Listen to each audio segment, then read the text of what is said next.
Enchanted Kingdom pulled all the stops sa ibinitang fireworks display, parade at projection mapping show para sa celebration ng kanilang 30th anniversary.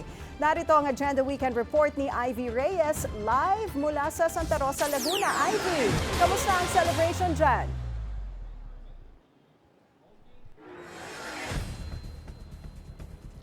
Hindi ininda ng publiko ang Bagyong Ramil dahil simula alas 10 ng umaga, jam-packed ang Enchanted Kingdom na nagdiriwag ng kanilang 30th anniversary ngayon.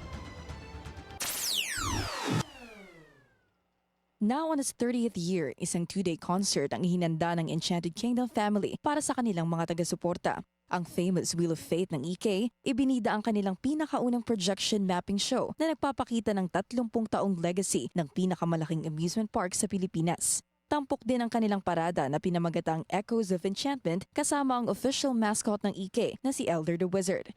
At alinsunod sa tema ng EK ngayong taon na Forever Enchanted, iprinesenta nila ang Memories of Magic, isang pyro musical show bilang pagkilala sa 30 taon nila sa industriya. Kung si Jose Marichan ang guest ng EK noong October 4, ang media launch ng Aguila, the first flying theater in the Philippines, pinagsanib puwersang hit bands naman ngayon ang handog ng EK. Inaabangan ng fans and supporters dito ang hit songs ng Parokya ni Edgar, Cup of Joe at Over October. Nang makapanayam ng media ang founders ng EK, ibinahagi nila kung paanong higit pa sa pagiging amusement park ang halaga ng EK sa kanila. Dahil na magsimula sila 30 years ago, challenge umano ang makapaghandog ng world-class family entertainment. Formal lang binuksan sa publiko ang Aguila sa unang araw ng 2-day celebration ng EK kahapon.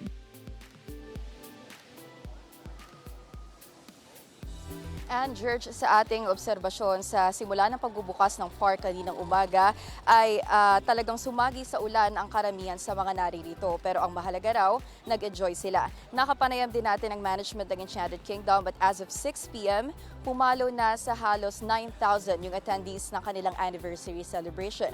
Dagdag nila, on a daily basis, kalahati lang ng numerong ito yung karaniwang pumupunta dito sa Enchanted Kingdom. Sa ngayon, yan muna mula dito sa Enchanted Kingdom. And George?